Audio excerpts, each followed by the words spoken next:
अस्सलाम वालेकुम everyone, Mirza academy में आपको खुशामदीद। हम लोग एमडी कैट 2015 का पास पेपर कर रहे थे और अब हम इसका बायोलॉजी का सेक्शन स्टार्ट करते हैं। बायोलॉजी के सेक्शन को हम लोग दो पार्ट्स में डिवाइड करेंगे, पार्ट 1 और पार्ट 2 में।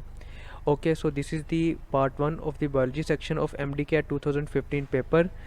Moving towards the first MCQ. The first MCQ is: in dash response, beta cells produce plasma cells that synthesize antibodies and release in blood, plasma and tissue fluids.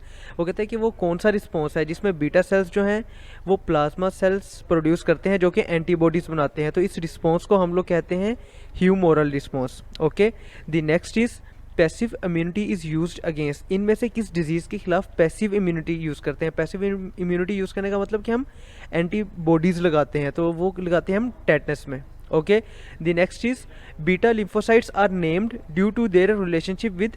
Beta lymphocytes को beta lymphocytes क्यों कहते हैं? क्योंकि इनका relationship बनता है bursa of fabricius से।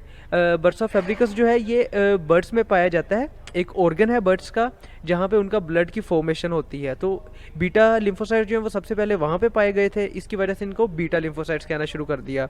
The next is in light independent stage of photosynthesis the CO2 combines with to form an unstable 6 carbon intermediate.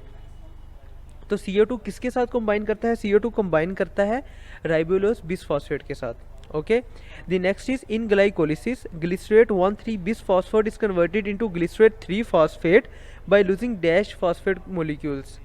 Glycerate 1,3 bisphosphate में से कितने फॉस्फेट के मोलिक्यूल्स निकलते हैं? तो इसमें से हमारे पास एक फॉस्फेट का मोलिक्यूल निकलता है। Okay, the next is malate is oxidised by dash to oxaloacetate in Krebs cycle. तो मैलेट इज ऑक्सीडाइज्ड बाय, ये होता है ऑक्सीडाइज किससे होता है? ये होता है NAD से oxidised. Okay, the next is in electron transport chain the electrons from NADH and FADH2 are passed to. NADH और FADH2 से इलेक्ट्रॉन्स आगे किसके पास जाते हैं? तो ये आगे जाते हैं कोएंजाइम Q के पास। Okay, the next is in electron transport chain the electrons from NADH and FADH2 are pass to coenzyme Q। Okay, the next is carriers of the respiratory chain are located on.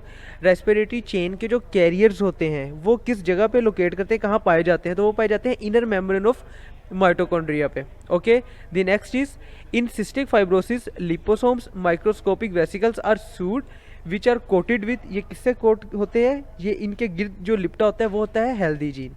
Okay, the next is the DNA formed by the reverse transcription is called. Reverse transcription से जो transcription का मतलब होता है DNA से RNA बनना, और reverse transcription का मतलब होता है DNA से RNA से दोबारा से DNA बनना। तो वो DNA जो रिवर्स ट्रांसक्रिप्शन से बनता है मतलब वो RNA से बनता है, तो उस DNA को हम क्या कहते हैं? उस DNA को हम लोग कहते हैं cDNA। Okay, the next is bacterial cells take up recombinant plasmids when they are treated with recombinant plasmids जो हम बैक्टीरियल सेल्स के साथ डालते हैं, लेकिन उनके अंदर नहीं जाते। उनके अंदर कब जाते हैं? जब बैक्टीरियल सेल्स को हम किसके साथ ट्रीट करते हैं, उसका रिएक्शन कराते हैं CaCl2 के साथ। ठीक है, ये उसकी सेल वॉल को पोरस बनाता है और रिकॉम्बिनेंट प्लास्मिड्स जो है वो अंदर चले जाते हैं। The next is which one of the following is made up of radio actively labelled nucleotides. तो ये बने होते हैं gene probe. Okay, the next is a technique in transgenic animals in which desired gene is inserted into the eggs of animals। अब gene हमने एक निकाली, उसे डिजायर्ड जीन में कन्वर्ट किया, मतलब उस जीन में जो हम चेंजिंग्स करना चाहते थे वो हमने चेंजिंग्स कर ली। अब वो जो जीन है हमारे पास, जैसे हम रिकॉम्बिनेंट जीन भी कह सकते हैं, उसे वापस एनिमल के एग में इंसर्ट करना है। तो ये जिस प्रोसेस के जरिए होता है उसे हम कहते हैं micro injection. Okay, the next is ozone is a layer of atmosphere extending from dash kilometre above earth and absorb ultraviolet radiation. हमें पता है कि सन और अर्थ के दरमियान एक लेयर है, ओजोन लेयर जिसे कहते हैं। सूरज की रोशनी जो आती है ओजोन लेयर उसे फिल्टर करती है, उसमें से अल्ट्रावायलेट रेडिएशंस को फिल्टर आउट करके वापस ऊपर भेज देती है। तो ये जितने किलोमीटर अबव है ये 10 से 50 किलोमीटर ज़मीन से ऊपर है। ठीक है, 10 किलोमीटर ज़मीन से ऊपर है तो ये स्टार्ट होती है और 50 किलोमीटर तक ये रहती है, मतलब 40 किलोमीटर मोटी लेयर है। Okay, the next is light rays from the sun are absorbed by CO2 and re-radiate as dash ultraviolet as radiations। सन की जो रेज हैं वो जब CO2 से एब्जॉर्ब होती हैं, ठीक है, तो वो कन्वर्ट हो जाती हैं। वो किस में कन्वर्ट होती हैं? वो कन्वर्ट होती हैं इंफ्रारेड रेडिएशंस में। Okay, the next is the gases which are produced by burning of fossil fuels and are responsible for acid rain. Acid rain के लिए हमारे पास जो गैसेज रिस्पॉन्सिबल है उनमें oxides of sulphur and oxides of nitrogen SO2 और NO2 आते हैं। ठीक है, ये याद रखना है। Delta is the correct option. The next is during succession. Succession का एक पूरा प्रोसेस हमने पढ़ा था। The first organism that develop on the bare rock. Bare rock एक चट्टान जो थी उस पर जो सबसे पहला ऑर्गेनिज्म ग्रो किया था वो क्या होता है? वो होता है lichens. Okay, the next is trophic level of herbivore in given food web. अच्छा, ये हर्ब्स पड़े हैं, जैसे ग्रास है, ग्रास को खाने वाले को हम कहेंगे हर्बीवोर्स। सो बैटल, रैट और रैबिट जो है ये हर्बीवोर है। ठीक है, तो इनका जो लेवल बनता है वो बनता है 2। ग्रास का लेवल 1 बनता है, इनका 2 बनता है। और इनके बाद जो आएंगे जैसे फोक्स है तो इसका बनता है 3। ओल है, इसका बनता है 3। डॉग का 3B बनता है और 4B बनता है। ठीक है, तो इसका बनेगा 2। Delta is the correct option. The next is during maternal mitosis, non-disjunction of autosomal chromosome pair result in the formation of an egg having 24 chromosomes. उसमें 24 chromosomes होते हैं उस egg में, तो मतलब कि वो डिवाइड नहीं किया, उसमें 24 के 24 chromosomes ही रह गए हैं। तो उस ये जो डिजीज़ है, ये जो सिंड्रोम है, इसे हम कहते हैं Down syndrome. Okay, the next is typical symptoms like in large breast and small testis in males are attributed to. ये जो सिंड्रोम होता है इस सिंड्रोम को कहते हैं क्लाइनफिल्टर सिंड्रोम की ये सिम्टम्स हैं।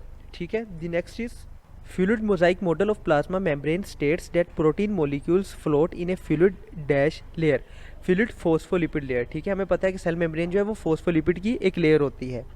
Next is in how many triplets of microtubules are present in centriole. Centriole में माइक्रोट्यूब्यूल्स के कितने ट्रिपलेट्स होते हैं? तो इसके 9 ट्रिपलेट्स होते हैं। ठीक है, the next is Turner syndrome is characterised by. Turner syndrome में क्रोमोसोम्स कैसे होते हैं? तो टर्नर सिंड्रोम में 44 ऑटोसोम्स होते हैं, उसके साथ X क्रोमोसोम होता है, Y क्रोमोसोम जो है वो एब्सेंट होता है। ओके, सो 44 प्लस X हो। The next is which one of the following cell structure is involve in the synthesis of lipids. इनमें से कौन सा ऐसा ऑर्गेनेली है जो लिपिड्स की सिंथेसिस में अपना रोल प्ले करता है? तो वो ऑर्गेनेली है Golgi complex. The next is monosaccharides are major components of. Monosaccharides इनमें से कौन कौन सी चीज़ बनाते हैं? तो मोनोसेक्राइड्स वो DNA, NADP, ATP और राइबोलोस बिसफॉस्फेट, इन चारों का पार्ट होते हैं। Okay, the next is blood group antigen contain. Blood group humans का ब्लड ग्रुप जो एंटीजन है वो क्या कंटेन करता है, क्या रखता है? तो उसके अंदर होते हैं glycoproteins. Okay, the next is myosin is a dash type of protein. Myosin एक प्रोटीन है, ठीक है, जो मसल की कॉन्ट्रैक्शन में अपना रोल प्ले करती है। तो ये किस तरह की प्रोटीन है? ये है fibrous protein. Okay, the next is which one of the following is an example of unsaturated fatty acid. इनमें से अनसैचुरेटेड फैटी एसिड कौन सा है? तो इनमें से ओलिक एसिड जो है चार्ली, वो अनसैचुरेटेड फैटी एसिड है। Okay, the next is number of base pairs in 1 turn of DNA। DNA हमें पता है कि डबल हेलिक्स होता है और in the form of turns, ये टन्स की फॉर्म में अपने ही गिर्द लिपटा होता है। ठीक है, तो एक टर्म में कितने बेस पेयर्स आते हैं DNA के पास? तो ये आते हैं 10 base pairs. Okay, the next is the lymph vessels of villi is called. Villi के ह्यूमन की जो इंटेस्टाइन होती है उसमें विलाई प्रेजेंट होते हैं, विलाई और माइक्रोविलाई हमने पढ़े थे। तो विलाई की जो लिम्फ वेसल्स हैं उन्हें क्या कहते हैं? उन्हें कहा जाता है lacteal. Okay, the next is right atrium is separated from right ventricle. Right atrium और राइट वेंट्रिकल दो पार्ट्स हैं हार्ट के। ठीक है, तो इनके दरमियान कौन सा वॉल्व प्रेजेंट होता है? तो इनके दरमियान ट्राइकस्पिड वाल्व प्रेजेंट होता है, और लेफ्ट एट्रियम और लेफ्ट वेंट्रिकल के दरमियान बाइकस्पिड वाल्व होता है। ठीक है, ये याद रखना है। The next is the flaps of tricuspid valve. अभी ऊपर हमने पढ़ा ट्राइकस्पिड वाल्व किसके दरमियान होता है? राइट एट्रियम और राइट वेंट्रिकल के। Are attach to muscular extensions of right ventricle. इससे कुछ कोड्स वगैरह निकलते हैं जो राइट वेंट्रिकल के मसल्स के साथ जाके इनका मिल जाते हैं। ठीक है, उनको हम क्या कहते हैं? Papillary muscle. Okay, the next is 1 complete heart beat consist of 1 systole, या सिस्टोल भी से पढ़ सकते हैं, and 1 diastole, and last for about, ये एक हार्ट बीट जो है उसका जो ड्यूरेशन होता है वो होता है 0.8 second. Okay, the next is the heart beat cycle start when electric impulses are generated from. Heart beat cycle start कब होता है? जब इलेक्ट्रिक इम्पल्स प्रोड्यूस होती है। ठीक है, और सबसे पहले कौन हार्ट में कौन इलेक्ट्रिक इम्पल्स को प्रोड्यूस करता है? ये करता है आपका SA नोड। ठीक है, the next is about 70 to 85% CO2 in blood is carried by lungs. Blood में 70 to 85% CO2 जो है वो किस फॉर्म में कैरी की जाती है या ट्रांसपोर्ट की जाती है? तो ये ट्रांसपोर्ट की जाती है बाइकार्बोनेट की फॉर्म में। Okay, the next is those nephrons which are present along the border of cortex and medulla are called.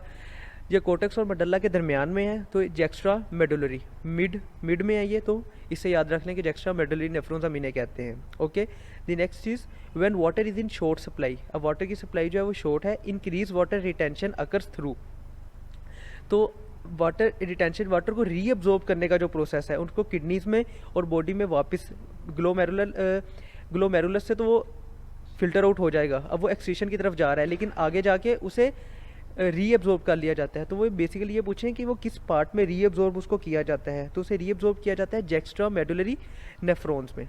Okay, the next is in nephrons counter current multiplier ये प्रोसेस है water और sodium ions की retention का, और ये होता है loop of Henle में। Okay, the next is ascending loop of Henle does not allow outflow of, हमने पढ़ा था कि लूप ऑफ हेनले के दो लिम्स होते हैं, असेंडिंग और डिसेंडिंग लिम, तो असेंडिंग लिम जो है वो किसकी आउटफ्लो को अलाउ नहीं करता, तो वो वाटर की आउटफ्लो को अलाउ नहीं करता। ओके, वो सोडियम आयंस की ही सोडियम आयंस की बेसिकली सोडियम आयंस की आउटफ्लो को अलाउ करता है। The next is a larger quantity of dilute urine is produced in diabetes insipidus. Okay, this disease is due to deficiency of anti diuretic hormone. Anti diuretic hormone ने क्या करना होता है कि वाटर को रीअब्जॉर्ब करना होता है नेफ्रॉन से और बॉडी के अंदर उसको रखना होता है, लेकिन एंटी डायूरेटिक हार्मोन की डेफिशिएंसी जब हो जाएगी तो वाटर रीअब्जॉर्ब नहीं होगा, इसका मतलब एक्सक्रीट ज़्यादा होगा, इसका मतलब डाइल्यूट यूरिन जो है वो प्रोड्यूस होगा। Okay, the next is water and sodium ions are reabsorbed in, water और सोडियम आइंस को किस जगह पे रीअब्जॉर्ब किया जाता है, तो इन्हें रीअब्जॉर्ब किया जाता है प्रोक्सिमल कॉन्वोल्यूटिव ट्यूब्यूल और कलेक्टिंग डक्ट दोनों जगहों पे।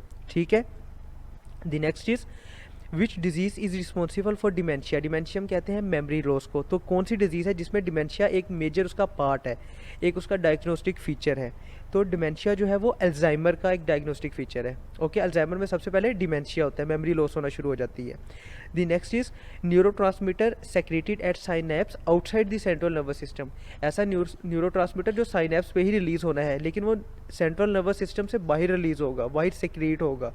ठीक है, इनमें से वो कौन सा है, तो इनमें से एसिटाइलकोलिन है वो। Okay, the next and the last one for this section is conduction of action potentials from one node of Ranvier to another in myelinated neurons is through ये saltatory conduction, इसे हम इस प्रोसेस को जहाँ से हम नोड ऑफ रेनवियर से node of Ranvier पे नर्व इम्पल्स जो है वो मूव करती है, इस प्रोसेस को, इस कंडक्शन को हम कहते हैं saltatory conduction। Okay, let's end here, if you have any question any query you can ask in the comment section. Thank you.